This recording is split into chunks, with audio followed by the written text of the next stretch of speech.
आदिशक्ती आई तुळजा भवानी. कोणा कोणाला श्रीमंत व्हायचे, कपड्यांवरून गरिबी श्रीमंती कळती कळेल. सगळ्यात महत्वाची श्रीमंती असती ना, ती असती मनाची.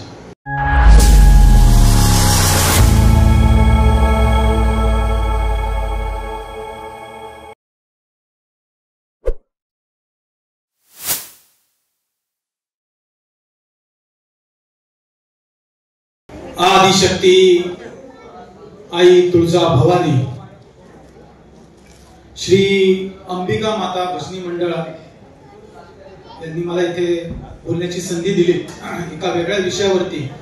त्याबद्दल मी सर्वप्रथम मंडळाचे अध्यक्ष श्री स्वप्नीलजी चव्हाण ज्यांनी आता माझी प्रचंड स्तुती केली की जी मलाही माहित नव्हती, अशा अध्यक्षांच्या सुविध पत्नी स्वरा वहिनी यांच्या, तर त्यांचं मनापासून धन्यवाद. माझा खरा विषय आहे अभ्यासाचा इतिहास आणि इतिहासासोबत किल्ले, क्रांतिकारक. पण मी जसा घडलो तसं आणि त्यातून काय शिकलो अनुभवातून, हे सांगण्यासाठी खरं मी इथं आज उभा आहे. सर्वप्रथम सर्व इथे आलेल्या श्रीमंतांचं, तुम्ही श्रीमंत व्हायला आलेला आहात, अजून श्रीमंत व्हायला आहात आणि सगळ्यात महत्वाचं श्रीमंती टिकवायला आलेला आहात, त्याच्याबद्दल मी तुम्हा सर्वांचं देखील खूप खूप अभिनंदन, आभार. आताच मला सूत्रसंचालक जे आहेत त्यांनी स्तुती करताना सांगितलं की 7 ऑक्टोबर 2002 ला मी व्यवसायाची सुरुवात केली. त्याच्या अगोदर 1998 ला माझी 10वी झाली. माझ्याबद्दल थोडं सांगतो आणि मग सुरुवात करतो. 1998 ला 10वी झाली आणि परिस्थिती अशी होती की माझे वडील आजारी पडले. त्याच्या अगोदर 3 वर्ष ते झोपून होते, काम करूनच शिकावं लागायचं. 10वी झाल्यानंतर मात्र क्रमप्राप्त झालं, काम करायचं. मी नाईट कॉलेजला होतो, दिवसभर काम करायचो. माझं काम जे होतं ना, तर सदाशिव पेठेमध्ये एक मनोहर बेकरी नावाची बेकरी, तिथं मी फरशी पुसायचो. 750 रुपये पगार होता. सांगायचा मुद्दा असा की सगळ्यांनी सांगितलं की बाबा त्या पगारामध्ये तू आजीला साडी घे. पण मी पहिला पगार bank of Maharashtra Tilak road येथे माझं खातं उघडलं आणि तिथे मी 750 रुपये पगार माझा टाकला. 4 महिने मी तिथे काम केलं. माझ्या लक्षात आलं की माझा जन्म हा फरशी पुसण्याकरता झालेला नाही, माझा जन्म काहीतरी चांगलं काम करण्याकरता झालेला आहे. म्हणून मग मी ब्युटी नावाची एक ब्युटी पार्लर ची एक फार मोठी संस्था आहे, तिथे कामाला लागलो ऑफिस असिस्टंट म्हणून. तिथं कॉम्प्युटर शिकलो. ज्या दिवशी मी कॉम्प्युटर वापरला ना, त्या दिवशी तो तिथला राजीनामा दिला आणि मी कॉम्प्युटर ऑपरेटर म्हणून दुसरीकडे जॉईन झालो. बरेच ठिकाणी काम केलं. नाईट कॉलेजमध्ये एक 5 वर्ष, 11वी 12वी FY असे 5 वर्ष तिथं काम केलं. 2002 ला माझ्या लक्षात आलं की आता आपल्याला काहीतरी व्यवसाय करायला पाहिजे. किल्ले फिरायचो. किल्ले फिरताना लक्षात आलं की शिवाजी महाराज म्हणजे काय, शिवाजी महाराजांनी कसं उभं केलं, काय उभं केलं, म्हणून सुरुवात केली. आणि इथे खडक पोलीस स्टेशनच्या समोर आता जो वाडा आहे तो पूर्वी जुना वाडा होता, इथल्या सगळ्या लोकांना माहिती असेल. अत्यंत पडायचा, तो पडलेला होता, पाणी गाळायचं वरून. तिथं मी 800 रुपये महिना भाड्याने तिथं मी दुकान चालू केलं. मला 800 रुपये ते भाडं आणि 800 रुपये कॉम्प्युटरचं भाडं, असं 1600 रुपये खर्च होता. 3 महिने मी तर धरू शकतो म्हणून मी 5000 रुपये बाजूला काढून ठेवले होते की 5000 रुपये काय होईल, लॉस होईल, मी बंद करेन. 3 महिने तर मी ते सगळे सेव्ह ठेवले होते. 3 महिन्यानंतर मला लक्षात आलं की अरे काम चांगलं आहे. मग मी हळूहळू हप्त्याने कॉम्प्युटर घेतला. पुढं बरीच प्रगती करत गेलो. ती प्रगती तुमच्या समोर आहेच. पण महत्वाचं काय, शांत बसायचं नाही आणि काम करत राहायचं. मग मी 35व्या वाढदिवसाला दिवशी माझ्या असं ठरलं की आपण फक्त टायपिंग करण्यासाठी जन्म झालाय का आपला, नाही, आपल्याकडे जे ज्ञान आहे ना ते सगळ्यांना द्यायला पाहिजे. म्हणून मी काय केलं की मला जे ज्ञान आहे, मला जी माहिती आहे, तर ती मी हळूहळू पेपरला लिहायला लागलो. मग मी लिहायला लागलो. सकाळच्या 2 महत्वपूर्ण पुरवण्यांमध्ये माझा जो लेख आला तो कमीत कमी 50 लाख, काही जण सांगतात 1 कोटी लोकांनी वाचला. लक्षात घ्या, ह्या सगळ्या गोष्टीमध्ये पैसे मिळतच नाही, उलट खूप खर्च असतो, त्रास असतो. पण मी 1 कोटी लोकांपर्यंत पोहोचू शकलो. माझी 4 पुस्तकं मी लिहिली त्यामध्ये. गड किल्ल्यांचं पुस्तक, क्रांतिकारकांचं पुस्तक, 2 इतिहासावरची पुस्तकं. हे का लिहू शकलो? कारण माझ्या समोर प्रेरणा होती शिवाजी महाराजांची. आणि या ज्या मगाशी उल्लेख केला स्ट्रगल जो असतो ना, तो स्ट्रगल तुमच्या समोर यावा, तुम्ही देखील यातून शिकावं म्हणून मी हे व्याख्यान इथं सांगतोय. कोणाला श्रीमंत व्हायचे? सगळ्यांनाच व्हायचे. कोण असा या पृथ्वी तलावर व्यक्ती नाही की ज्याला श्रीमंत व्हायचं नाही, बरोबर? सर्वांना. कारण कोणालाच गरीब राहायचं नाही. एकच व्यक्ती आहे, तुम्हाला दिसतं ना सगळ्यांना, एकच व्यक्ती आहे. हा कसा आहे? श्रीमंत आहे, दिसतंय, आणि हा गरीब दिसतोय. पण अरे कपड्यावरून गरिबी श्रीमंती कळती काय? लक्षात येते का? ड्रेपरी घातली की तो श्रीमंत झाला, ड्रेपरी काढली की गरीब झाला. पण नेमकं श्रीमंत व्हायचंय म्हणजे काय व्हायचंय हे आपण समजून घेतलं पाहिजे. तर श्रीमंती म्हटलं की आपल्याला काय काय आठवतं? तर घर, गाडी, दागदागिने, फर्निचर, कपडे लत्ते, नोकर चाकर, हे ज्यांच्याकडे दिसतं ना त्यांना आपण श्रीमंत, ते व्यक्ती काय श्रीमंत आहेत असं समजतो. ह्या सगळ्या गोष्टी विकत घेता येतील अशी एकच गोष्ट आहे, ती म्हणजे पैसे, बरोबर? नोटा. त्या नोटा ज्यांच्याकडे आहेत ते पैसेवाले, भरपूर पैसेवाले असं आपण समजतो, बरोबर? पण फक्त पैसे आहेत म्हणून तो व्यक्ती श्रीमंत होतो का? हे कोण आहेत सद्गृहस्थ माहिती का तुम्हाला? माहिती आहेत का? डीएसके कुलकर्णी. डीएस कुलकर्णी. किती पैसे आहेत त्यांच्याकडे? प्रचंड पैसे आहेत. म्हणजे एक बायकोला एक साडी जर एकदा घेतली की ती परत घालायची नाही, इतके पैसे होते. पण ते टिकवता आली का श्रीमंती? मी खूप जणांचे फोटो दाखवणार आहे. मी त्या व्यक्तीबद्दल बोलत नाही, मी त्या वृत्तीबद्दल बोलतोय. पैसे येतात, सगळ्यांकडेच येतात, ते टिकवता आले पाहिजे, बरोबर? हा माझा विषय आहे. तर ते का ही श्रीमंती जी आहे ती का टिकवता येत नाही? कारण आपण श्रीमंतीची गल्लत करतो. कसली? तर श्रीमंती कशा कशाची असती माहिती का तुम्हाला? तर ती पैशांची असती, ती शरीराची असती.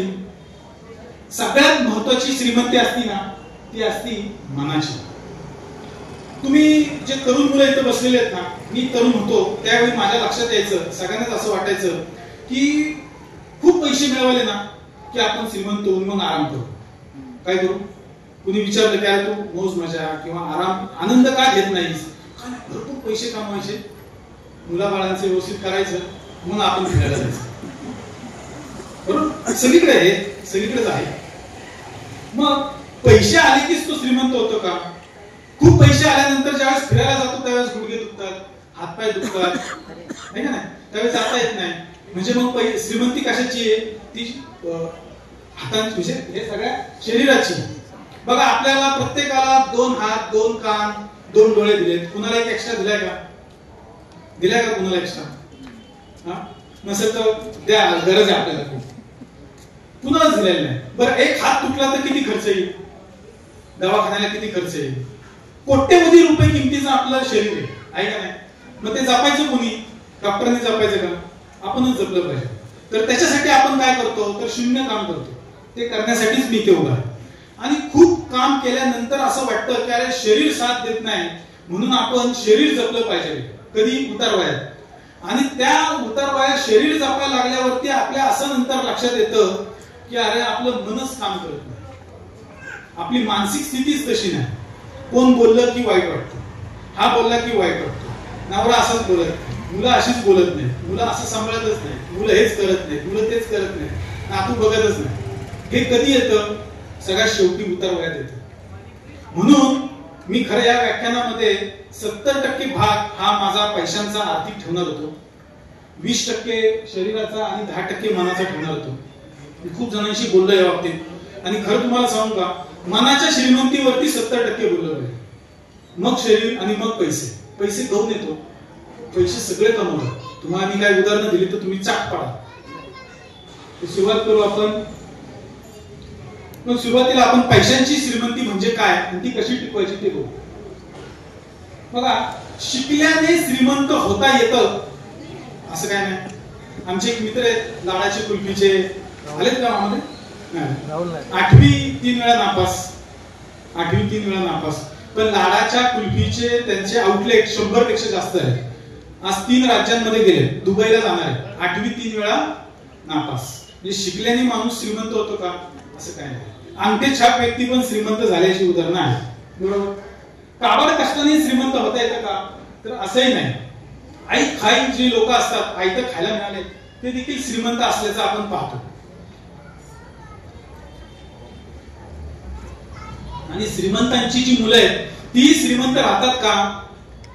म्हणजे आता आपण असं म्हणतो बघा की भरपूर पैसे कमवायचे आपल्या मुलाबाळांसाठी, आपण श्रीमंती कमवली, पण मुलं ती श्रीमंती टिकवतीलच अशी काही खात्री नाही.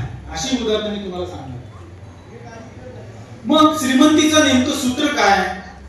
पैसे मिळवणे, पुढे तो टिकवणे आणि ही एक वाढवणे, ही एक कला आहे. मग ती शिकायला हवी का नको? तर चला शिकायला आपण सुरुवात करू. मला एका प्रश्नाचं उत्तर द्या की जगातला सर्वात श्रीमंत देश कोणता? अमेरिका. करेक्ट, बरोबर. मग श्रीमंत व्यक्ती कोण? हे दोघं सद्गृहस्थ तुम्हाला माहितीत का? यांचं नाव आहे बिल गेट्स. यांची संपत्ती जरा मोजा आणि मला सांगा. आकडे मस्त येतात बघा.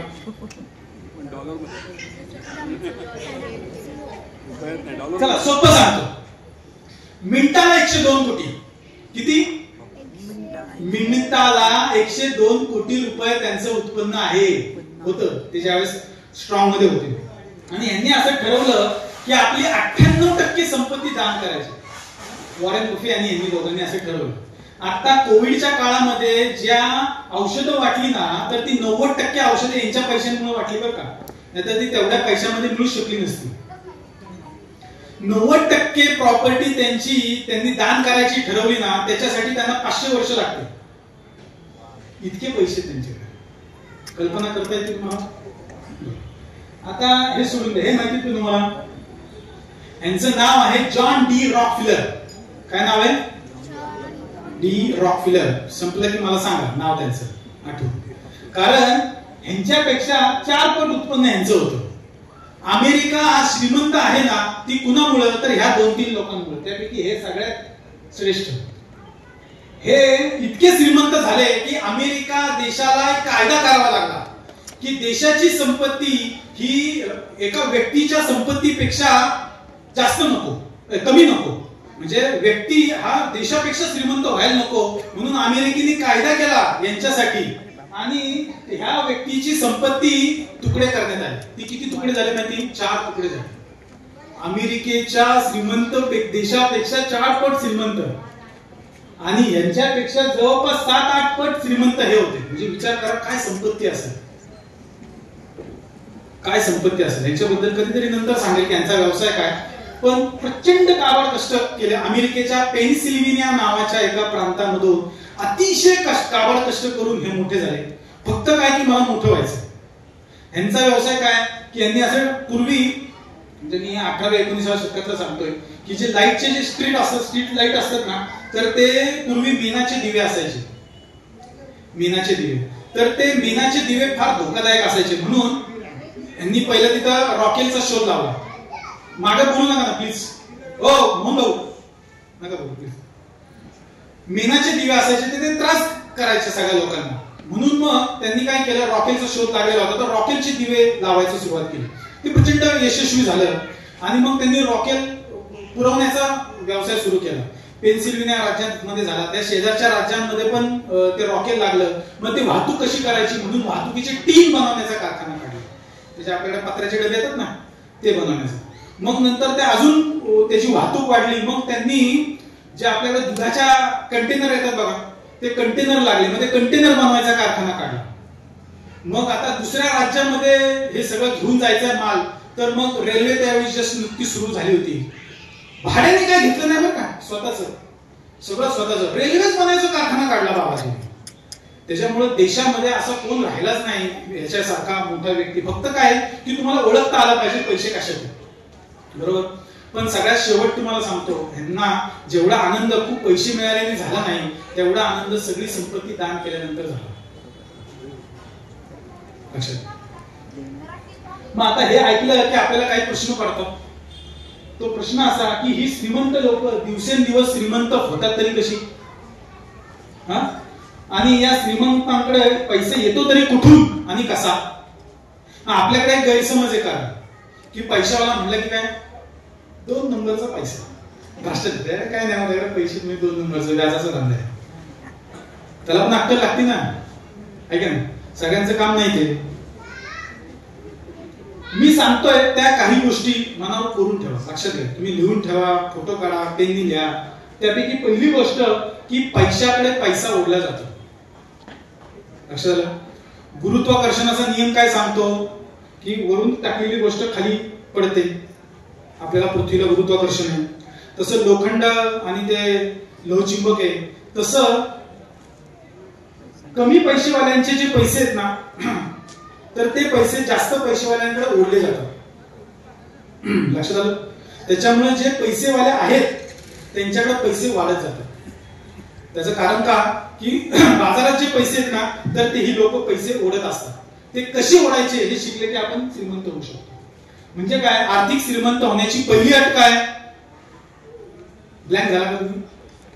लक्षात येते ना? तरी फार सोपं केलंय, हे सगळं दाखवलंय. बाहेरच्या पैशांना आकर्षित करायचं असेल तर मुळात आपल्याकडे थोडे तरी पैसे हवेत. बाहेरचे पैसे घ्यायचे, आपल्याला आकर्षित करायचे लोहचुंबकाप्रमाणे, म्हणजे आपल्याकडे पैसे हवेत का नाही थोडे तरी. पण आपल्याकडे बघा, सगळीकडे घरोदारी बघा की पैसे शिल्लक राहत नाही. पैसे ह्यांनी आणून दिले की असा खर्च होतो की काय शिल्लकच राहत नाही. ही जागतिक ओरड आहे, आपल्याकडेच आहे अशी नाही, सगळीकडे ओरड आहे. घरादारात बघा, सगळीकडे हेच ओरड आहे. माझ्या सासूबाई बसले ते हसतायत, कारण काय की सगळ्यांकडेच कधी कधी काय होतं, मी माझ्या नातेवाईकांना मुद्दाम का बोलवतो की काही काही गोष्टी माझ्या ऐकतच नाही तो, मग ह्या असं सांगावं लागतं. ते लेकी बोले सुने लागे, ते काय कसं. तर पैसे शिल्लक राहायला पाहिजे ना, आपले पैसे शिल्लक राहत नाही. मग पुढचा प्रश्न काय सगळ्यांना पडणारा की पैसे का टिकत नाही? बरोबर? लक्षात आलं? पैसे का टिकत नाहीत? तर पैसे का टिकत नाहीत? कारण आपण सारे पैसे लगेच खर्च करून टाकतो. बरोबर? मग आता तुम्ही म्हणाल, बघा पुढचा प्रश्न, आयुष्य एकदाच असते, आता नाही मोज मजा करायची, मग कधी करायची? बरोबर? म्हातारपणी करायची का? आपण कष्ट करून कमवलेले पैसे, त्यामुळे ते आत्ताच खर्च करायचे. हे असे सगळे बरंच काय काय काय काय सांगत असतात. त्यासाठी काय करायला, कान लावायचं आपलं भिंतीला आणि ऐकायचं. सगळ्या घरातले सेम स्टोरी, सगळीकडे सेम स्टोरी असते. मग आता मूळ प्रश्न असा असतो की पैसे हे खर्च करण्यासाठीच असतात का नाही? पैसे ते खर्च करायलाच पाहिजे. त्याच्या पुढचं वाक्य फार महत्वाचं आहे की पैसे खर्च करण्याची क्षमता म्हणजे श्रीमंती. श्रीमंत व्यक्ती कोण आहे की जो सगळ्यात जास्त पैसे खर्च करतो, आहे का नाही? बरोबर का नाही? प्रचंड कपडे, लत्ते, नोकर, चाकर, गाड्या, एक गाडी कमी पडली की दुसरी. आयफोन आज 15 आला, 16 आला, लगेच उद्या येणार. अरे काय गरज नाही, 5,000 रुपये जास्त जाऊ देत, पण मला पहिला आज आयफोन, अख्ख्या महाराष्ट्रातला आयफोन मला पहिला पाहिजे. बरोबर? म्हणजे तो काय झाला, श्रीमंत झाला का? हे आता आपण जनतेने ओळखायचं. पण महत्वाचा मुद्दा काय आहे की पैसे खर्च करण्याची क्षमता जेवढी जास्त, तेवढी ती व्यक्ती जास्त श्रीमंत. आता तुम्ही म्हणाला, हा असाही बोलतोय तसाही बोलतोय, काय मला कळना, हा कार्यक्रम खर्च करण्यावरती आहे का पैसे टिकवण्यावरती आहे? तर आता बघा पुढचा प्रश्न काय आहे की आम्ही एवढा खर्च करतोय, अगदी इन्कम पेक्षा जास्त खर्च करतोय, कर्ज काढून खर्च करतोय, तरी आम्ही गरीब का? तरी आम्ही श्रीमंत का होत नाहीये? कारण आपल्या गरिबीचं कारण काय माहिती का? की आपण पैसे खर्च करून टाकतो हे नाहीये, तर ह्या 3 गोष्टी फार महत्त्वाच्या. काय? तर आपण अनुत्पादक गोष्टी खरेदी करण्यासाठी आपण पैसे खर्च करतो आणि आपण बाहेरील पैसे आकर्षून घेण्यासाठी काहीच करत नाही. लक्षात? या सगळ्या गोष्टी तुम्हाला हळूहळू सांगणार आहे. फक्त तुम्ही एक मुद्दा लक्षात घ्या की आपण असण्यापेक्षा आपण दिसण्यावर जास्त खर्च करतो. हे सगळ्यात महत्वाचं आहे, अतिशय महत्वाचं आहे. बघा, हे गोल्ड घेतलं, त्यातून उत्पन्न आहे का? काय? काही उत्पन्न, शून्य. ह्या मेकअप साठी खर्च केलेला उत्पन्न आहे का काय? शून्य. बरोबर नाही? मुद्दा काय की तुम्ही करायचं नाही का? करायचं, पण कधी? आता मी तुम्हाला मगाशी ज्या गोष्टी सांगितल्या की अनुत्पादक खरेदीसाठीच्या, तर त्या नीट समजून सांगण्यासाठी जर आता गोष्टीकडे येतो. आता काय होतं की काही काही कार्यकर्ते निघून गेले, त्यांना असं वाटलं जास्तच राटाळ होत चालते, म्हणून जरा गोष्टी सांगायला पाहिजे ना. तर त्या गोष्टी सांगतो. आपल्या गोष्टीचे नायक आहेत हे काळू आणि बाळू. ते काळू आणि बाळू हे एका तालुक्याच्या गावामध्ये राहिला. दोघं मित्र, लहानपणापासून सोबत, चड्डियार म्हणून, आणि सोबत लहानाचे मोठे झाले, शिकायला लागले, शिक्षण झालं, नोकरी लागली, एकाच ठिकाणी जॉब मिळाला. तालुक्याच्या ठिकाणी जायचं, एसटी आहेच, काही दिवस एसटीने जायला लागले, काही दिवस एसटी गेली की सायकलने जायला लागले. पगार 10,000 रुपये, 10,000 रुपये पगार. मग काही दिवस एक 5-6 महिने गेले, 50-60 रुपये जवळ जमले. मग आपला गावामधलाच एक फिटर, त्या फिटरनी काय केलं, मोहनबाई गेले का, तर ते फिटर आला आणि तो म्हटला की अरे माझ्याकडे मस्त गाडी आली आहे, एकदम रॉयल एनफील्ड, सेकंड हँड आहे, काय 75,000 रुपयाला आहे, तुझ्याकडे किती पैसे? 50,000. 25,000 रुपये तो आपण व्याजाने घेऊया. काळूकडे आला तो आणि त्या काळूला म्हटला की अरे तू गाडी घे, तू एसटीने जातोस, एसटी नसली की तू सायकलने जातोस, बरं दिसतं का? आता काही दिवसांनी तुझं लग्न होणार आहे, मग तू एसटीने का जातोस? तू गाडी घे, गाडीमध्ये मस्त ऐशारामामध्ये रुबाबात जाशील, हा सगळ्यांना दाखवशील. तर काळू म्हटलं नको, कारण का मला आताच लग्न करायचं. अरे मग काय लग्न करायचं तर मग चांगलीच गोष्ट आहे ना, तू गाडी घे. नाही मला म्हैस घ्यायची, म्हैस. अरे वेडा का खोळा, हा आता जमाना कुठं चाललाय, म्हशी घेतो काय बावळट कुठला? तू काय घेतलं पाहिजे? गाडी घेतली पाहिजे. आणि तू जर लग्न केलं आणि म्हैस घेतली तर काय म्हशीवर फिरवणार का बायकोला? हा गाडी पाहिजे का नको? तर तू गाडी घे. पण काळूनी काय आपलं ऐकलंच नाही. काळूचा आपला ऐका तोच, मला म्हैस घ्यायची. मग त्यांनी काय केलं, 75,000ची म्हैस घेतली काळूनी. मग तो हा काळू का ऐकत नाही म्हणून मेकॅनिक काय केला, बाळूकडे गेला आणि त्यांनी त्या बरोबर जे काय त्याला प्रलोभनं द्यायची होती ती प्रलोभनं त्या बाळूला दिली. आणि बाळूनी मात्र ते ऐकलं आणि मस्त गाडी ही झोका घेतली. 50,000 रुपये होतेच, ते 50,000 रुपये दिले, 25,000 रुपये व्याजाने काढले आणि ती गाडी घेतली. लक्षात घ्या, ह्या सगळ्या घरादारी असलेल्या गोष्टी. फक्त आपण काय म्हैस घ्यायला जात नाही, आपण अनुत्पादक गोष्टींवरती चर्चा करतोय की ज्याच्यातून उत्पन्न मिळतं, ज्याच्यातून उत्पन्न मिळत नाही. म्हैस हे फक्त उदाहरण आहे. लक्षात की तिने काय केलं, 50,000 रुपये होते ते सेव्ह करायचे, कशामध्ये गुंतवायचे, त्याच्यातून अजून उत्पन्न करायचं, तर ते राहिलं बाजूला. त्यांनी काय केलं, ही गाडी घेतली. ती पण काय केली, सेकंड हँड घेतली, व्याज काढून व्याज घेऊन केली. 25 रुपये व्याज, ते व्याजाचं परत ते जे काय काढले पैसे त्याचं दरवेळी येणारा हप्ता. बरं गाडी घेतली, सेकंड हँड घेतली, त्याला पेट्रोल आहे, रिपेरिंग आहे, मेंटेनन्स आहे, हे असणारच आहे का नाही? ह्या कशाचाही विचार न करता त्यांनी गाडी घेतली. लक्षात घ्या की गाडी घेतल्यानंतर तो गाडीच्या बाहेर गेल्यानंतर किती रुबाबात आहे, अख्ख्या गावात हिंडायचं, गाडी गाडी गाडी गाडी सगळी तीच गाडी सगळ्यांना दिसते. बाळासाहेब, बाळूचे काय झाले, बाळासाहेब झाले, सगळ्यांना काय पैसे पैसे. आणि काळूनी काय केलं, म्हैस घेतली. त्या काळूनी म्हैस घेतली, ते दूध आपल्या घरच्यांना एक 8-15 दिवस राहिलं, शिल्लक राहायला लागलं म्हणून तो ते विकायला लागला. शिल्लक राहिलं दूध करायचं काय, तो विकायला लागला, त्याच्यातून उत्पन्न मिळत गेलं.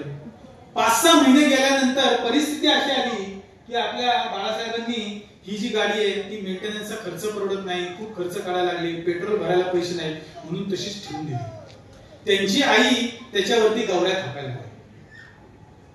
लक्षात, आमच्या काळूरामाने काय केलं, एक म्हशीतून उत्पन्न मिळालं म्हणून त्यांनी दुसरी म्हैस घेतली. 2 म्हशींचं उत्पन्न चांगलं यायला लागलं. मग लाखभर रुपये जमा झाले. मग आईचं सारखं टुन्न, बघ तुझा मित्र गाडी घेतली, झोकात फिरतो आणि तू म्हैस घेतलीस, आवडतच आहे कुठे. आता लग्न करायचं, पैसे कुठून आणायचे, ते पैसे आहे, आपण लाखभर रुपये नको, 50,000 करू, 25,000 करू, म्हणून त्यांनी लग्न केलं. ते लग्न केल्यानंतर नंतर अजून एक 6 महिन्यानंतर कॅश गाडी घेतली, कर्ज काढून घेतली नाही. लक्षात आलं दोन्हीतला फरक. असा हा आपला काळू आणि बाळू. ह्या माणसाने, आपल्या बाळूरामाने काय केलं की गाडी तर खराब झालीच, प्लस व्याज झालं, ह्या गोष्टी माणूस पाहिल्यानंतर आपल्याला समजत नाही इकॉनॉमिक काय इम्बॅलन्स असतो, ते ज्याच्या त्यालाच माहिती असतात आणि ज्याच्या त्यांनीच त्याचा अनुभव घ्यायचा असतो आणि आपला व्यवसाय आपलं हे सगळं काम करायचं असतं. मग आता जो घोटाळा होतो तो घोटाळा काय होतो की ऍसेट्स आणि लायबिलिटीज ओळख नाही.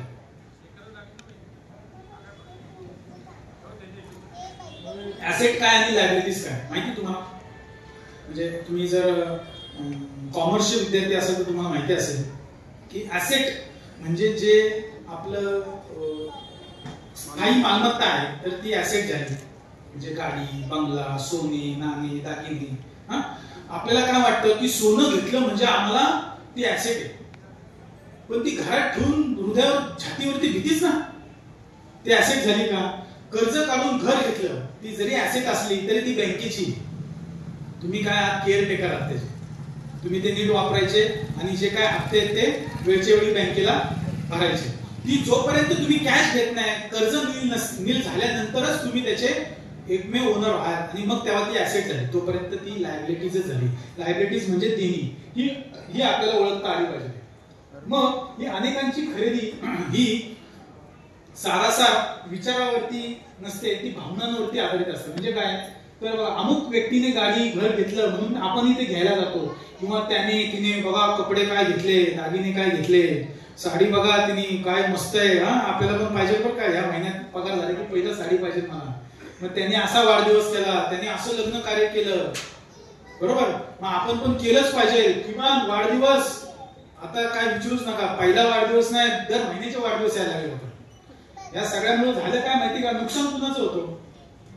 नुकसान कुणाचं होतं? समाजाचं होतं, ते त्यांचंच होतं. हे लक्षात यायला पाहिजे. म्हणून हे जे काय खर्च आपण करतो तर तो करतो म्हणून आपण करतो आणि खर्च करून घेतो. गाडी, घर, दागदागिने या सगळ्या गोष्टी गरज नसताना घेतल्या जातात. आता ह्या तीन गोष्टी फार महत्वाच्या आहेत की श्रीमंत व्हायचे असेल तर ऍसेट जवळ बाळगून भागणार नाही, तर ते उत्पादक ऍसेट पाहिजे, त्यातून आपल्याला उत्पन्न मिळायला हवं. घर घेतलं तुम्ही राहताय ते उत्पादक ऍसेट नाही. मी काय सांगतोय लक्षात घ्या. घर घेतलं तुम्ही त्याचा व्हायचा वापर केला, तुम्ही उपभोग घ्या, तुम्हीच घ्यायचंय तो. पण मी कशावर चर्चा करतोय? उत्पादक, त्याच्यातून उत्पन्न तुम्हाला काय मिळत नाही. कशाला? आपण त्या घरातले 4 बेडरूमचा फ्लॅट घेतला, 2 बेडरूमचा फ्लॅट घेतला, 1 बेडरूम मोकळी, ती बेडरूम कुणा तरी वापरायला दिली, त्यातून पेइंग गेस्ट ठेवला आणि त्याचं उत्पन्न मिळालं की ते तुमची काय झाली? उत्पादक ऍसेट झाली. अपेक्षित श्रीमंतीचे ध्येय गाठण्यापूर्वी कोणत्याही मोहास बळी पडायचे नाही, जसं आपल्या काळूरामाने केलं, बरोबर. कुठल्याही मोहात तो पडला नाही आणि त्यांनी काय जे डोक्यात होतं तेच केलं. हे फार महत्वाचं आहे, कारण श्रीमंती आल्यावर जसे वागायचे असते तसे आपण श्रीमंती येण्यापूर्वीच वागतो दुसऱ्याचं बघून, आणि श्रीमंती येण्याचा जो मार्ग असतो श्रीमंत होण्याचा, तो आपण आपल्या हातानेच बंद करून टाकतो. दुसरं कोणी बंद करायला येत नाही. लक्षात येतं तुमच्या? झोप आली का? हे जरा अशा मध्ये मध्ये काय काय गोष्टी टाकल्या झोप जावी म्हणून. तर एक प्रसिद्ध चिनी म्हण आहे, ती म्हण अशी आहे की मांजर काळ्या रंगाची असू दे नाही तर पांढऱ्या रंगाची, ती उंदीर पकडती ना, हे महत्वाचं. नाही तर आपल्याकडं काय काळी मांजर पाहिजे, किती पैसे जाऊ, काळीच मांजर घरात पाहिजे, पांढरीच मांजर पाहिजे घरात. ह्या सगळ्या निरर्थक गोष्टी, ह्याच्यावरती चर्चा करण्यात आणि खर्च करण्यात काही अर्थ नाही. सगळ्यात महत्वाचं काय आहे की ती उंदीर पकडती ना, ते महत्वाचं. लक्षात, मी तुम्हाला फक्त उदाहरण सांगतोय, ज्याचं त्याच्या गोष्टी, ज्याचा त्याचा साचा वेगळा आहे. मी फक्त तुम्हाला उदाहरण सांगतोय, मी प्रत्येकाला सांगू नाही शकत की तुमचं काय चुकतं, तुमचं काय चुकतं. ज्यांचं सगळ्यांचं सामाजिक प्रश्न काय आहे तो मी सांगतोय. आता चुकतं काय माहिती का? बघा लक्षात घ्या, आपला जो इन्कम आहे, आपलं जे उत्पन्न आहे, त्यातून आपला दैनंदिन खर्च गेला की जे राहतं ना ते आपलं उत्पन्न आहे. खरं आपण काय करतो माहिती का? आलेल्या पैशाकडे लक्ष देतो. म्हणजे आमच्या ह्यांना ना 10,000 पगार आहे, कसं करणार? त्यांच्या ह्यांना ना 1,00,000 रुपये पगार आहे, तुमचं बरं चाललंय. पण तुम्हाला छाती ठोकपणे सांगतो मी की 10,000 रुपये उत्पन्न असलेला व्यक्ती आणि 1,00,000 रुपये उत्पन्न असलेला व्यक्ती यांची जर 10 वर्षाची तुलना केली ना, व्यवस्थित नियोजन केलं ना, तर 1,00,000 रुपयाच्या उत्पन्न असलेल्या व्यक्तीपेक्षा 10,000 रुपयाचं उत्पन्न असलेला व्यक्ती जास्त पैसे कमवू शकतो, श्रीमंत होऊ शकतो. फक्त तुमचं नियोजन हवं. लक्ष आलं? तुमचं खर्चाकडं आणि या सगळ्याकडे लक्ष हवं. मग लक्षात घेतली जाणारी गोष्ट कोणती? आपण ह्याच्याकडे लक्षच देत नाही, आपला खर्च कमी करत नाही, आपला खर्च आहे तेवढाच राहतो. DS कुलकर्णी सारखी कित्येक माणसं डबघायला का गेली माहिती का? जो माझा दैनंदिन खर्च आहे ना, जो माझा रोजचा खर्च आहे ना, तर तो कमीच होत नाही, तो तेवढाच राहतो. आम्ही रोज संध्याकाळी जो पेक पितो ना, त्याची किंमत 10,000 रुपये असते. काही काही श्रीमंतांची, माझी नाही, आम्ही म्हणतो तर ती कमीच होत नाही ना. लक्षात लगा, खर्च तेवढाच, इन्कम झिरो झालेला असतो, तो कमी होत नाही, म्हणून गरिबी येते. तो आपण खर्च कमी केला पाहिजे. आता उत्पन्न आणि खर्च यांचं जे नातं आहे ना, ते आई आणि तान्या बाळासारखं असतं. कसं? आपण काय करतो माहिती का, की आई घरात बाळ आलं ना, की आई आपली हेच दुखतंय तेच दुखतंय मूचूत आईने केलं की नवरा काय करतो, की बाबा कपडे धुवायला एक बाई, बाळाच्या आंघोळीला एक बाई, आईच्या तेल मालिशला एक बाई, बाळाचे कपडे धुवायला एक बाई. म्हणजे काय होतं माहिती का, की बाळ एक आणि दाया 1000. बरोबर? लक्षात येतं तुमच्या? म्हणजे उत्पन्न एकच, खर्च वाढेना. हे या सगळ्यांमुळे होतं आणि त्याचा परिणाम असा होतो की ह्या खूप लोक खूप मदतीला असल्यामुळं आईच्या बाळ सोकावतं. बाळ काय करतं, आईला माने नसं होतं. हेच उत्पन्न आणि या खर्चाचं प्रमाण आहे. उत्पन्न तेवढंच राहतं, उत्पन्न एकच असतं, पण खर्च वाढत जातो आणि त्यांचं मधलं जे नातं आहे ना, आई बाळामधलं आणि उत्पन्न आणि खर्चामधलं नातं ते संपुष्टात येतं. त्यामुळे आपण कधीही खर्च वाचवण्यासाठी बचत होण्यासाठी सगळ्यात महत्त्वाचं काय असतं, नीड्स आणि वॉन्ट, गरज आणि इच्छा. तुमची गरज काय ती ओळखली पाहिजे, इच्छा काय ते ओळखल्या पाहिजे आणि तसाच खर्च केला पाहिजे. गरज काय, की मला कपडे असले पाहिजे झाले, पण मला 5,000चाच ब्रँडेड कपडा पाहिजे, ही काय झाली, इच्छा झाली. मोबाईल आहे ना जवळ,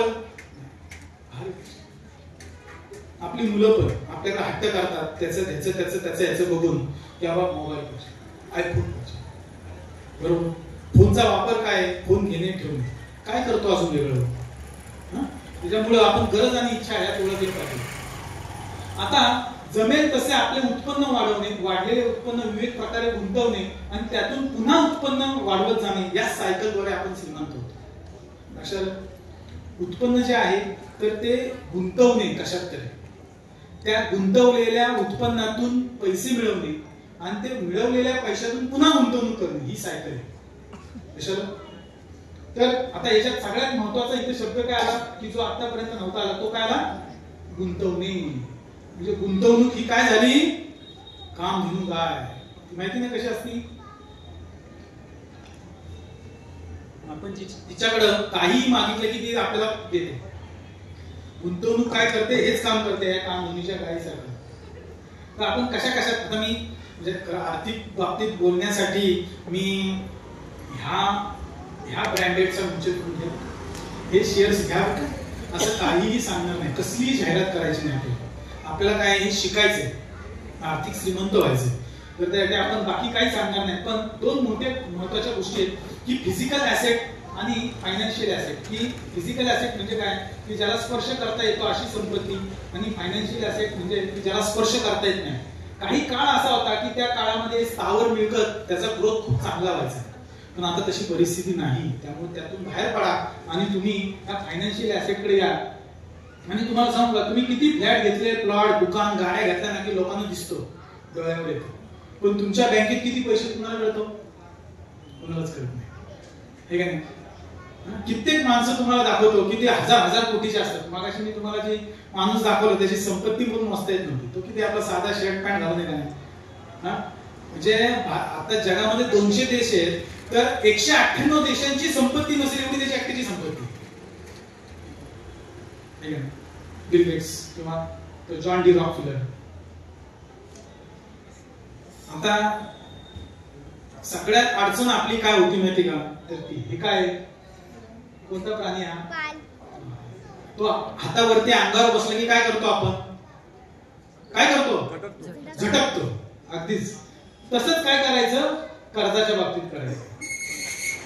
कर्ज दिसलं की काय करायचं, झटकून टाकायचं. कर्ज हे आपली अख्खी उत्पादन क्षमता संपून टाकतं. लक्षात घ्या, तुम्ही विचार करा, 40-50 लाखाचा फ्लॅट, 25 लाखाचा फ्लॅट घेतलेला असतो आपण, त्या 25 लाखाच्या फ्लॅट पोटी कर्जापोटी आपण 25 लाखाच्या कर्जासाठी 50 लाख रुपये भरतो, डबल पैसे भरतो 20-25 वर्षांमध्ये. म्हणजे आपल्याला 25 लाखाचा फ्लॅट आधी 25 लाख भरलेली आणि त्याचं व्याज 25 लाख, असं 50-60-70 लाख जवळपास त्याची कॉस्ट होती. हा आपण विचारच करत नाही. त्याच्यामुळं कर्ज हे पालीसारखं पाहिजे. पाल दिसली की काय करायची, कर्ज झटकून टाकायचं. हिशोब घ्यायची सवय ही रोजच्या रोज लावली पाहिजे. तर ती कशी, बघा एक तुम्हाला उदाहरण सांगतो छान, ती कशी लागते सांगतो. एका श्रीमंत माणसाच्या मुलाची गोष्ट आहे की तो श्रीमंत माणसाचा मुलगा काय करायचा की त्यांच्याकडे दिवाणजी होते, त्या दिवाणजींकडे यायचा, पैसे घ्यायचा आणि प्रचंड खर्च करायचा. एक 8 दिवस 15 दिवस महिना गेल्यानंतर त्याच्या वडिलांनी त्या दिवाणजींना बोलवलं की अरे दिवाणजी, तुम्ही सगळं जे काही खर्च देताय माझ्या मुलाने नेलेत त्याचा हिशोब मागताय का नाही, तो तुम्हाला हिशोब आणून देतो का नाही देते मला. तुमचा मुलगा कसं मागणार. मग त्या मुलाला बोलवतो, त्याचा श्रीमंत बाप जो आहे तो मुलाला बोलवतो आणि नंतर बाळा तू हे पैसे नेतोस मान्य, खर्च करतोस मान्य, अरे पैसे खर्च करायचेच आहेत, ते आपण नाही करायचे तर कोण करणार, तूच माझा एकुलता एक मुलगा, प्रचंड पैसे खर्च कर, मी काही बोलणार नाही, काही कर या दिवसाला पैसे खर्च कर, पण एक काम कर, तू जो काय खर्च करशील ना तो लिहून ठेव आणि दिवाणजींना येऊन सांग काय काम करायचं, खर्च करायचा, काय खर्च केला ते लिहायचं आणि दिवाणजींना येऊन सांगायचं. असं त्यांनी 8-10 दिवस केलं आणि तो बघायचा की मी कशावर खर्च केला, कशावर खर्च केला. महिना गेल्यानंतर त्याच्या लक्षात आलं की मी फारच खर्च करतोय, या सगळ्या गोष्टीवर खर्च नाही केला पाहिजे, हे त्याला आपोआप कळायला लागलं. ते कधी कळतं माहिती का, आपण हिशोब लिहायला लागलो. कोण लिहितं, 1% पण लोक नाही, 0.1% पण लोक नाही की जे हिशोब लिहितात वेळेचे. 1 रुपयाचा खर्च केला तरी लिहा, 1 रुपयाचा खर्च केला तरी लिहा. आजपासून सवय लावा. बघा तुमच्या खर्चावरती एकदम आटोक्यात येईल तुमचा खर्च, बरोबर. पेट्रोल लीक होणारी गाडी कशी असती तसं आपलं असतं. आपण काय करतो माहिती का, पेट्रोल मध्ये गाडी भरतो, गाडीचा दरवाजा भरतो, बसतो आणि आज कुठे जायचं, इकडे जायचं. पण ती जे पेट्रोल आहे ती लीक होते ना गाडीतलं, तुम्ही जे काय उत्पन्न कमावताय ते लीक होतंय, सांडतंय, ते वाया जातंय, त्याच्याकडे लक्षच नसतं आपल्या आयुष्यावर. ते लक्ष द्या. ते लीक होणारं पेट्रोल जर तुम्ही थांबवलं ना तर तुम्ही दुसऱ्या दिवशी श्रीमंत व्हा. आता आपण साक्षर झालो, शिकलो, पण आर्थिक साक्षर अजिबात झालो नाही. ते व्हायला पाहिजे. तर ते कसं होऊ, तर बचतीची सुरुवात लवकरात लवकर केली तर होऊ शकतो. कर्जाच्या ओझ्यामध्ये राहण्यापेक्षा आर्थिक नियोजन केलं तर आपण होऊ शकतो. पैशाचा प्रवास कसा असतो, पैसे मिळवा, बचत करा, गुंतवणूक करा आणि ती चक्रवाढ व्याजाची जादू अनुभवा. त्याच्यातून आपण पैसे वाढवू शकतो आणि आर्थिक साक्षर होऊ शकतो. आता मगाशी मी तुम्हाला सांगितलं की श्रीमंत जी लोक आहेत त्यांची मुलं श्रीमंत राहतातच असं नाही. त्याचं उदाहरण तुम्हाला सांगतो की मुलांसाठी काही गोष्टी सांगणार आहेत की ज्या श्रीमंतांच्याही पलीकडे काही गोष्टी असतात की ज्या आपल्या साधारण चुकतात. त्यातली चूक म्हणजे की आपण जे पैसे कमवतो ना ते मुलांसाठी करतो, असं कायम सांगतो आपण की आपण कशाला केलंय, मुलांसाठी. मुलांचं शिक्षण होईल, नोकरी होईल, लग्न होईल, त्याच्या मुलाचा मुलगा होईल, त्याला खर्च, त्याच्या मुलाचा तो मुलगा मोठा होईल, शिक्षण होईल. अरे तुझा संसार केला, तुझ्या लेकाचा केला, आता तुझ्या लेकाचा पण करायला लागला. कधीतरी थांबलं नाही. त्याच्यासाठी तुम्हाला उदाहरण सांगतो की मुलांसाठी एवढेच पैसे मागे ठेवा की त्यातून ते आपले शिक्षण आणि करिअर करू शकतील. एवढेही पैसे ठेवू नका की ते फक्त ऐशाराम करतील. हे व्यक्ती कोण आहेत माहिती का?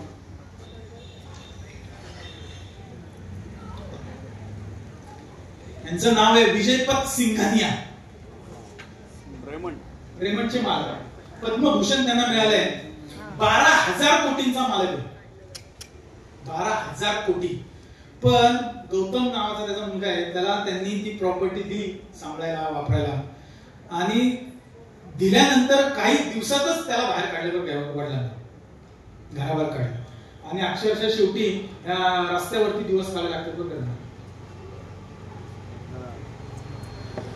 आता मी आर्थिक श्रीमंतीवरून पुढच्या टप्प्यावरती येतो. तो पुढचा टप्पा म्हणजे आपल्याला मी हरिद्वारला गेलो. हरिद्वारला गंगेची आरती असते, गंगा स्नान असतं, अतिशय मुबलक गर्दी असते प्रचंड, आणि जो उत्साहाचा वातावरण असतो तर तो शब्दातीत आहे. म्हणजे जे तिथं गंगेत जातात स्नानाला त्यांनाच माहिती की तो आनंद काय वेगळा असतो. बघा त्या आनंदामध्ये सहभागी असलेला हा एक व्यक्ती आहे. आनंदी आहे का नाही? आनंदी आहे. हा कोणी माहिती का? हा आपला प्रतिनिधी. पण आपल्याला काय व्हायचंय माहिती का? हे असं व्हायचं. हा पण आनंदी आहे का नाही? दोघंही आनंदी. दुःखी आहेत का कोण यातलं? आपल्याला कसं व्हायचंय? असं व्हायचंय का असं व्हायचंय? कसं व्हायचंय? काहीतरी बोला की. कपडे घातले. कपडे घातले. शरीर हीच खरी संपत्ती. संपत्ती म्हणजे काय? की शरीर आहे. ती शरीर हेच जपलं पाहिजे. आता याच्यावरती मी न बोललेलं 5,000 कोटी रुपये नुसते लग्नाला खर्च केले. पैशाची कमी आहे का? लक्षात घ्या, पैशाची कमी आहे का? पण तुम्ही आनंदी राहू शकता का? बघा तुम्हाला किती शरीराने त्रास आहे. कुठलीच गोळी, जगातलं कुठलंही औषध याच्यावरती उपचार करू शकत नाही. करू शकतं का? तुम्ही लग्नाचे फोटो बघा, व्हिडिओ बघा, अंग लपवायला लागते. लक्षात येते का तुमच्या मी काय सांगतोय ते? अंग लपवायला लागतंय. याच्यासारखं दुर्दैव काय? नुसते पैसे असून उपयोग आहेत का? बरोबर ना? तुमच्याकडे काय पाहिजे? शरीर पाहिजे, चांगलं सदृढ शरीर पाहिजे. आता हा फार महत्वाचा विषय आहे की असण्यापेक्षा आपण दिसण्यावर जास्त खर्च करतो. म्हणजे आपण जसे आहोत ना तसेच खूप छान आहोत, खूप छान आहोत. पण आपण दिसण्यावरतीच आपण असे दिसू, अरे तुम्ही तो असा आहेस ठीक आहे ना, हे असाच पाहिजे असं काय नाही. ह्याला बघा लग्न करायचंय, ह्याला एकदम मॉडेल व्हायचंय, ह्याला एकदम मोठं प्रतिष्ठित व्हायचंय. हे सगळं आपण करतो खरं, पण महत्वाचं काय माहिती का? आनंदी असणं. तुम्ही कसेही असा आनंदी असलं पाहिजे आणि त्याच्यावरतीच खर्च केला पाहिजे. आता हा सगळ्या महिलांचा एकदम जिव्हाळ्याचा विषय आहे.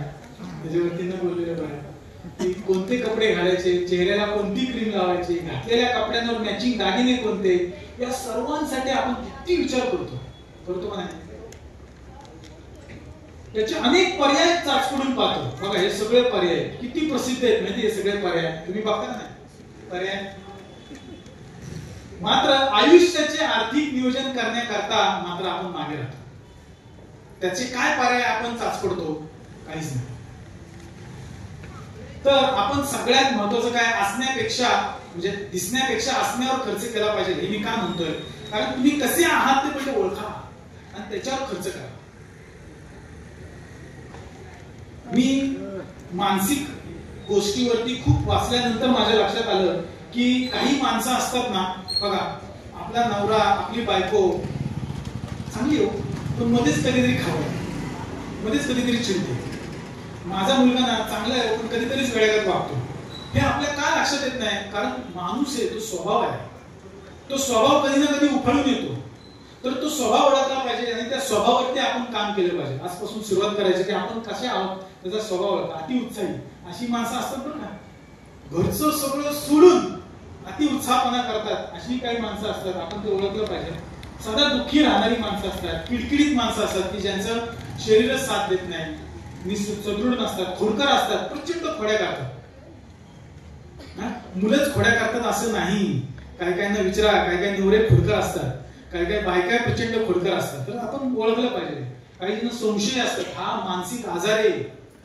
तुम्हाला सांगतो आजपर्यंत मला असं वाटायचं काही दिवसांपर्यंत की हा आजार नाही खरंच, पण हा आजार आहे. म्हणजे त्याचं काहीतरी लफडे बघा, त्याचं काहीतरी लफडच बघा. हा संशय हे निव्वळ खोटं असतं आणि हे सगळं मालिकांमुळे झालेलं आहे. बंद करून टाका ते मालिका, नाहीतर घरदार विकायची पाळी येईल. खरंच सांगतोय. कारण कधीच कुणाचं लफडं नसतं आणि तेव्हा कुणाला वेळ हो, कुणालाही वेळ नाही. त्यामुळे ह्या गोष्टी ओळखा आणि या मानसिक आजारावरती पहिले काम करा. आणि रागीट देखील खूप लोकांचा आजार असतो, कधी कधी उफाळून येतो आणि त्याच्यावरती तुम्ही काम केलं पाहिजे. बघा आपण सर्दी, थंडी, ताप, खोकला आला की आपण डॉक्टरांकडे जातो का? पण आपल्या शरीरामध्ये मनामध्ये काही वाईट विचार आला तर आपण काय करतो? काहीच करत नाही. आपल्याला राग येतो, आपण संशय आहोत, आपल्याला आजार आहे किंवा खोडकर आहोत, सगळं दुःखी राहायचे. आपले खूप गोष्टी हजार एक प्रकारचे त्याच्यामध्ये आजार आहेत. तर ते आपण ओळखले पाहिजे आणि त्याच्यावरती काम केलं पाहिजे. बघा हे BKS अय्यंगार आहेत, 55 वर्ष जगले. किती वर्ष? 55 वर्ष. ते साधारण 70-75 होते तेव्हा त्यांच्या रक्तांच्या धमन्यांची टेस्ट केली गेली आणि एका बघा हा पगार किती तर 5 लाख रुपये महिन्याला असेल, 5 लाख रुपये महिन्याला पगार असेल किंवा 10 लाख रुपये असेल. पण किती ताण आहे बघा त्याला, आहे का नाही. पण हा समजा 30-35 मुलगा आणि ह्यांच्या 70व्या वर्षातल्या रक्ताच्या धमन्यांचा जो काय त्यांनी टेस्ट केली तर ती सारखीच होत्या, सारख्याच वाहत होत्या. म्हणजे ह्यांच्या 35व्या वर्षामध्ये ज्या काय धमन्या वाहतील तेवढ्या 75व्या वर्षी वाहत होत्या.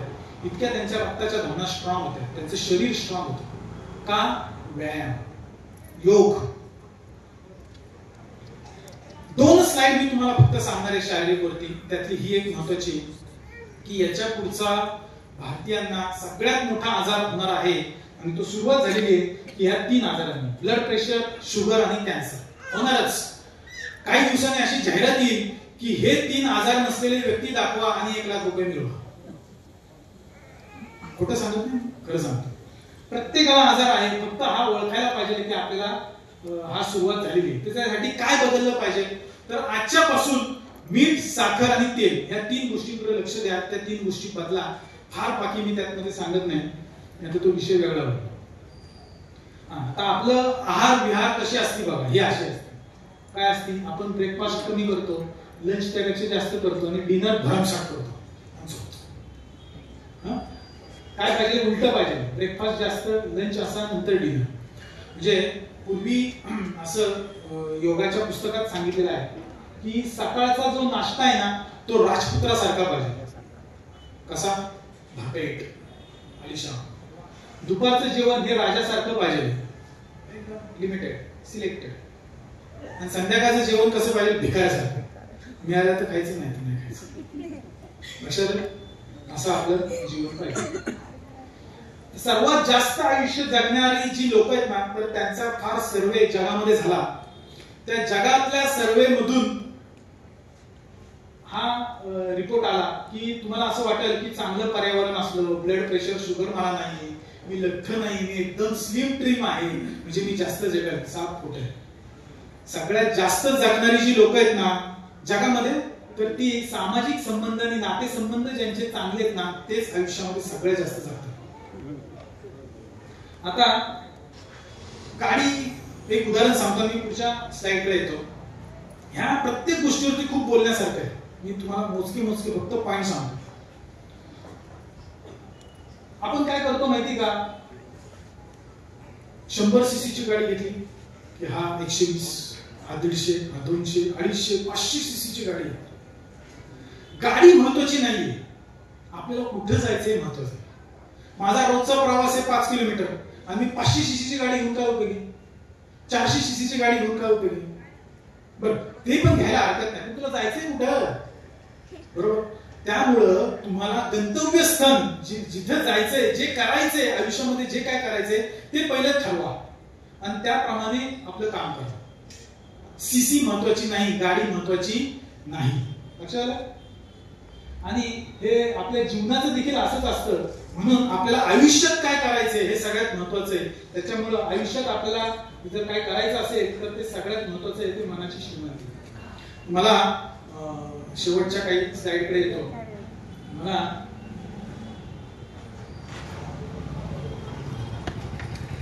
गौतम बुद्ध म्हटले की पूर्वी असं वाटायचं की अरे हे फक्त बौद्ध धर्माचेच प्रतिनिधित्व करतात की काय. बरोबर, तुम्हाला देखील असं वाटू शकतं. पण तुम्हाला सांगू, मी ज्यावेळेस गौतम बुद्धांचं आयुष्य पाहिलं, त्यांच्याबद्दल वाचलं, 80 वर्ष जगले ते. किती वर्ष? 80 वर्ष जगले. आणि 33 का 35व्या वर्षी त्यांना बुद्धत्व प्राप्त झालं. आणि त्यानंतर ते जवळपास 40 वर्ष पूर्णपणे त्यांनी पदभ्रमण केलं, सगळीकडे फिरलेले. आणि त्यासाठी त्यांनी खूप प्रचार केला, प्रसार केला चांगल्या गोष्टींचा. खूप लोक त्यांच्याकडे यायचे, अगदी राजे महाराजांपासून एकदम गरीबातले गरीब लोक देखील त्यांच्याकडे यायचे प्रश्न घेऊन. पण बघा, तुम्ही त्यांचा फोटो बघा, मूर्ती बघा, काय ते ध्यानस्थ आहे. आपले हिंदू देवता पण बघा, विष्णू ध्यानस्थ आहे, शिवशंकर ध्यानस्थ आहे. म्हणजे ते तोंड उघडतायत का नाही, बोलतायत का नाही असं वाटतं. पण गौतम बुद्धांनी त्यांच्या आयुष्यामध्ये जे शब्द उच्चारले ना ते 80,000 वाक्य उच्चारले. किती? 80,000 वाक्य. पण तो प्रत्येक शब्द आणि शब्द हा काळ्या दगडावरची रेघ. कुठलाही शब्द घ्या आणि तो तुम्ही ताळून पहा, बघा तो आजच्या जीवनामध्ये ना अतिशय चपखल बसतो आपल्या आयुष्यामध्ये. बाकीकडे कुणाकडे तुम्हाला जायची गरज नाही, कुठलाही गुरु शोधायची गरज नाही. हाच एकमेव तुमचा गुरु होऊ शकतो, इतकं गौतम बुद्धांनी सांगितलं. त्यांचं एक वाक्य मला प्रचंड आवडतं, खूप गोष्टी सांगण्यासारख्या. पण एक गोष्ट त्यांची वाक्य फार आवडतं की इच्छा पूरी नहीं हुई तो क्रोध बढ़ता है. इच्छा पूरी नहीं हुई तो क्रोध बढ़ता है और इच्छा पूरी हुई तो लोभ बढ़ता है. बरोबर? इच्छा पूरी हुई तो लोभ बढ़ता है. अजून हवे, अजून हवे. इसीलिए हर हाल में धैर्य बनाए रखना ही आवश्यक है. लक्ष देते. आता ह्या 3 लोकांनी मला मानसिक श्रीमंतीवरती फार श्रीमंत केलं. त्या 3 लोकांची नावं तुम्हाला सांगतो का, या इथं महत्वाचे नाहीत, पण का सांगतो की माझा एक उद्दिष्ट आहे की मला जे काही ज्ञान आहे ना, मला जी माहिती आहे ना, ती मी लोकांना सांगत असतो. लोकांनी त्यातून मोठं व्हावं, श्रीमंत व्हावं, मोठं काम करावं याच्यासाठी. हे अल्बर्ट आलिस, हे सगळेजण जवळपास 80, 85, 90 वर्ष जगले बघा. हे अल्बर्ट आलिस, विक्टर फ्रँकल आणि सिगमंड फ्रायड. मी अल्बर्ट आलिस नावाचं पुस्तक आहे, कुणाला जर त्याबद्दल चांगलं वाचायचं असेल तर नक्की वाचा. तुमच्यामध्ये मनामध्ये प्रचंड बदल होणार. तुम्ही लक्षात घ्या, ज्या ज्या लोकांनी मोठं काम केले ना, शिवाजी महाराज मनाने श्रीमंत होते, त्यांचं मन कणखर होतं. किती शत्रू येऊ देत. बघा राजकारण हा विषय नाही, पण तुम्हाला सांगतो बघा, शरद पवार उदाहरण घ्या. वय वर्ष किती आहे?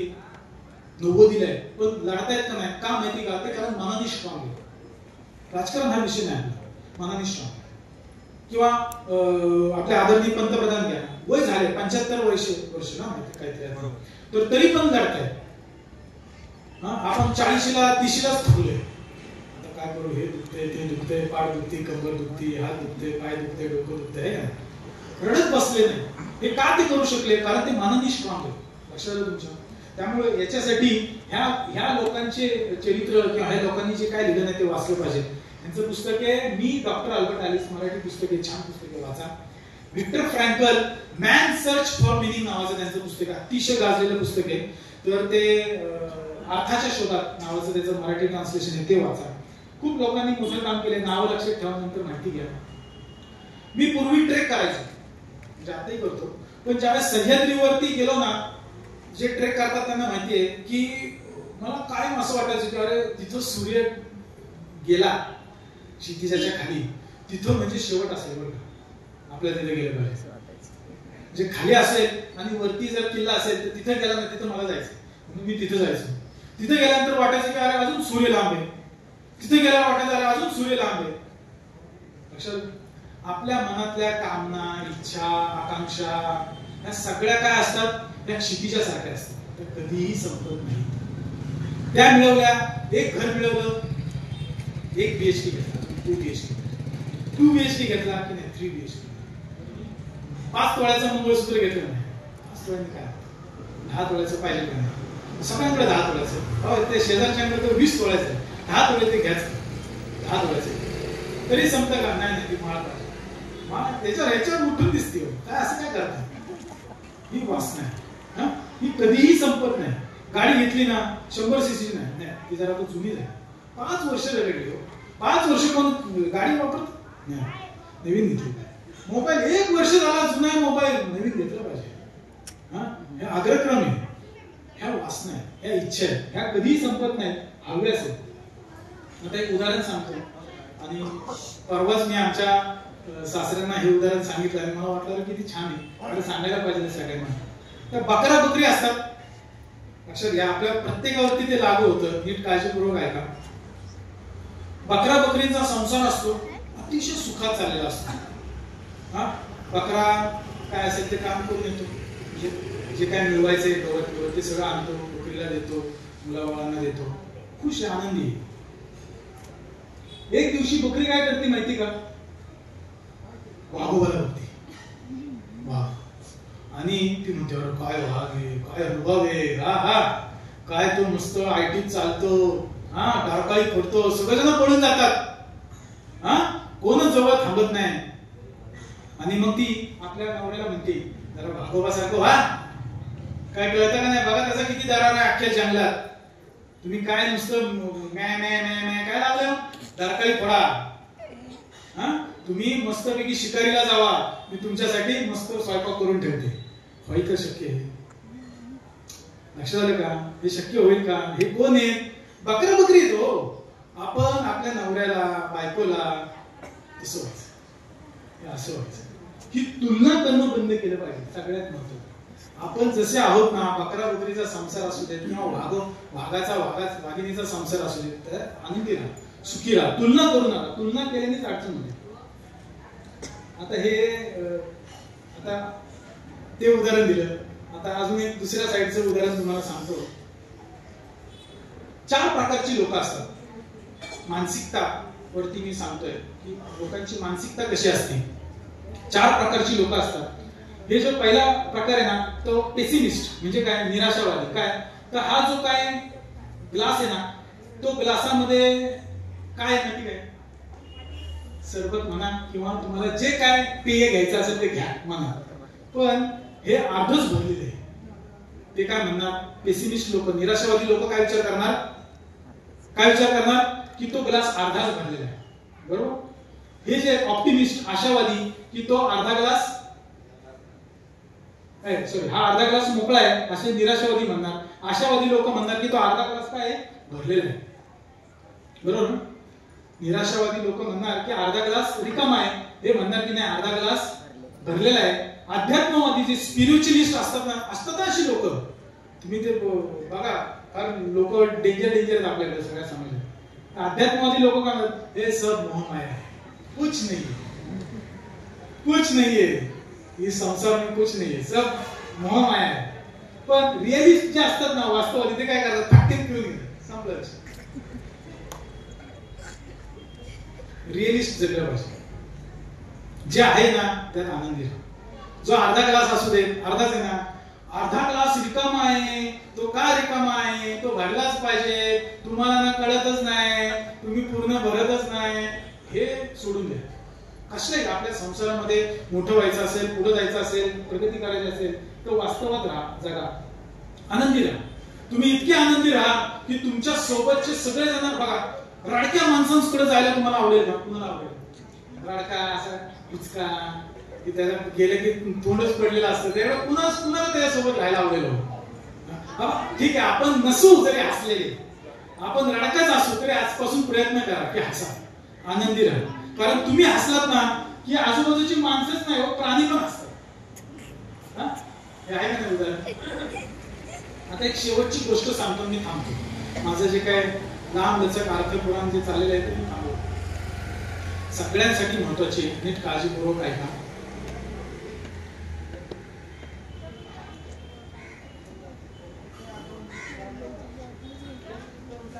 पुणे स्टेशनला आपल्याला जायचंय. 10:05 रेल्वे. किती वाजताची? 10:05. आता वाजलेत 9:37. निघालं पाहिजे का नाही? निघालं पाहिजे का नाही? लगेच निघालं पाहिजे. रिक्षा करायची, निघायचं. बरोबर. 10:05 आपल्या इथून 15-20 मिनिटं लागतील. गाडीने जावा, कशाने जावा, आपल्याला अर्धा तास तर लागणारच आहे. त्यामुळे तुम्ही लवकर गेलं पाहिजे. पण असं करून चालेल का की तुम्ही 9:45 रिक्षात बसा आणि तुमचं जे घड्याळ आहे ना ते 15 मिनिटं मागं घ्या, 9:30 करा. मोबाईल मधले जे घड्याळ आहे ना ते 9:30 करा, हा, आणि जावा. तुम्ही पोचाल का? गाडी काय होईल? निघून जाईल. लक्षात आलं? तुम्ही काय करता माहिती का? तुमचं घड्याळ मागं घेत बसताय. तुम्ही जे आता समाज चालू आहे, जे काय आता समाजामध्ये चालू आहे त्याच्याप्रमाणे जगा. लोक कुचकीच येतो, लोक कचरा टाकणारच हो. तुम्ही तसं जगायला शिका. बरोबर. सगळ्यात महत्वाचं काय आहे की लोकांचे स्वभाव ओळखा. आणि ते झिगझॅग पझल असते ना, बघा, नवरा असा आहे ना तर बायकोला त्याच्या उलट राहावंच लागतं, नाही तर संसारच होत नाही. आजकाल पूर्वीच्या बायका आपल्या मुलींना शिकवायच्या की त्याच्यासोबतच राहायला. आता काय माहिती का, परत ये, मी भक्कम आहे, म्हशीला काय शिंग जड असतात काय, असं वरती सांग. असं करून संसार चालेल का? बरोबर. तर आपल्याला वास्तववादी जगलं पाहिजे. याच्यासाठी मी हे सगळं तुम्हाला सांगितलं. तुम्हाला किती कळलं माहित नाही. कळलं का? आवडलं का? काही उदाहरणं सांगितली. कसं असतं की या उदाहरणातून या सगळ्यातूनच वास्तववादी आणि आपल्या चुका काय आहेत हे आपल्याला समजायला लागतं. माझी इच्छा आहे की तुम्ही सगळ्यांनी श्रीमंत व्हायला पाहिजे, असलेली श्रीमंती तुमची टिकली पाहिजे आणि ती वाढवली पाहिजे. फक्त पैशांची नाहीच, ती शरीराची पण आणि मनाची पण. तर आज मला इथे बोलण्याची संधी दिली त्याबद्दल मी मंडळाचे अध्यक्ष, मंडळाचे सर्व पदाधिकारी, तुम्ही सर्व, मी सर्वांचा आभार मानतो. आणि सगळ्यात महत्वाचे आभार मानतो ते आमच्या स्वरा वहिनींचे. त्याचं कारण असं तुम्हाला सांगतो की त्या आमच्या अध्यक्ष जे स्वप्नीलजी चव्हाण त्यांच्या मिसेस. कारण असं की एक 5-7 वर्षापूर्वी आम्ही इथं दिवाळीमध्ये देखावा करायचो. आम्ही पहिल्यांदा देखावा केला, त्याचं नाव होतं प्रतापगडचा रणसंग्राम. जुन्या लोकांना माहिती असेल किंवा सगळ्यांना माहिती असेल कार्यकर्त्यांना, आम्ही प्रचंड मेहनत केली हो त्यासाठी. खूप म्हणजे महिनाभर काम करत होतो. आणि आम्ही असं ठरवलं की अंबिका माता भजनी मंडळ गौरव पुरस्कार आपण द्यायचो दरवेळी. तर तो त्या वर्षी आम्ही प्रमोद मांडे सरांना दिला. तर तो मांडे सरांना देताना फार मोठा कार्यक्रम, फार लोक आली होती, महापौर आले होते, खूप लोक आलेली होती आणि मोठा कार्यक्रम होता. मग बोलायचं कोण? आमच्याकडे सगळे कार्यकर्ते, बरं का, कार्यकर्ते मुबलक आहेत, पण स्टेजवरती येऊन एखादी जबाबदारी घेऊन काम करणारे, पुढे येणारे कमी आहेत, मागं पडतात. तर आपण हळूहळू केलं पाहिजे प्रयत्न, म्हणून मी सुरुवात केली आणि मी बोलायला लागलो.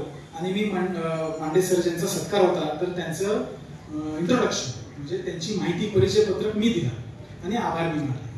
तर ती सुरुवात 7 वर्षानंतर आमच्या स्वरा वहिनींनी केली. मी काल परवा त्यांच्याशी विषय काढल्यानंतर ते म्हणले की मी बोलेल का नाही. बोला हो, 7 वर्षानंतर तुम्हाला अख्ख्या महाराष्ट्रात फिरायचंय. सुरुवात केली पाहिजे आपण. म्हणजे मंडळाचे अध्यक्ष, मंडळाचे पदाधिकारी ज्येष्ठ यांना मी दरवेळी सांगतोच, पण इथे या स्टेजवरून तुमच्या समक्ष या सगळ्यांना एक सांगतो सूचना, तर ती त्यांनी ऐकावी. कसं आहे, आपण स्वतःला कमी समजतो, आपण फार मोठे आहोत. लक्षात घ्या, पहिली चूक काय, आपण कमी समजतो. दुसरी चूक अशी आहे की आपल्याकडं लोक येतील का नाही, आरतीला येऊ शकत नाहीत लोक. कित्येक हे सगळीकडे आहे, हे सगळीकडे आहे. मंडळाने वेळ दिली ना, 8 वाजता मंडळाच्या देवीची आरती होईल की ती 8 वाजता झालीच पाहिजे. कुणी नसू दे, देवी आहे ना, मी आहे ना, संपला विषय. कित्येक महाभाग तुम्हाला मी दाखवतो की आरती घंटा चालू झाली की लोक घराला बाहेर येतात. तुम्ही त्या नुसते घंटा द्यायला जरी चालू केले ना तरी लोक येतील, आरती चालूच नसेल. लक्षात. त्यामुळे तुम्ही सुरुवात करा, चांगले कार्यक्रम घ्या. आज तुम्हाला सांगू का, इथं फार आपल्याकडे चांगला स्टेज आहे, जागा आहे. लोक रस्त्यावरती रस्ते बंद करून कार्यक्रम घेतात. आपल्याकडे जागा आहे, चांगला माहोल आहे, लोक तयार होतात. हो, तुम्ही कार्यक्रम जर घेतला तर लोक येतील ना. लक्षात झालं का? असं काय नाही, त्यासाठी भाजपच्या पलीकडे जायला पाहिजे. खूप लोक येतात. आणि एकदा माहिती झालं ना की 4 लोक येऊ देत, पण कार्यक्रम करा, भरपूर कार्यक्रम करा. त्याच्यामुळे लोक माहिती होईल. तर मंडळाच्या कार्यकर्त्यांना, पदाधिकाऱ्यांना एवढीच विनंती की कार्यक्रम यथेच्छ करा, भरपूर करा आणि मंडळाचं नाव त्यातूनच मोठं होईल. विनंती करतो आणि स्वरा वहिनींना इथे बोलतो. थँक्यू.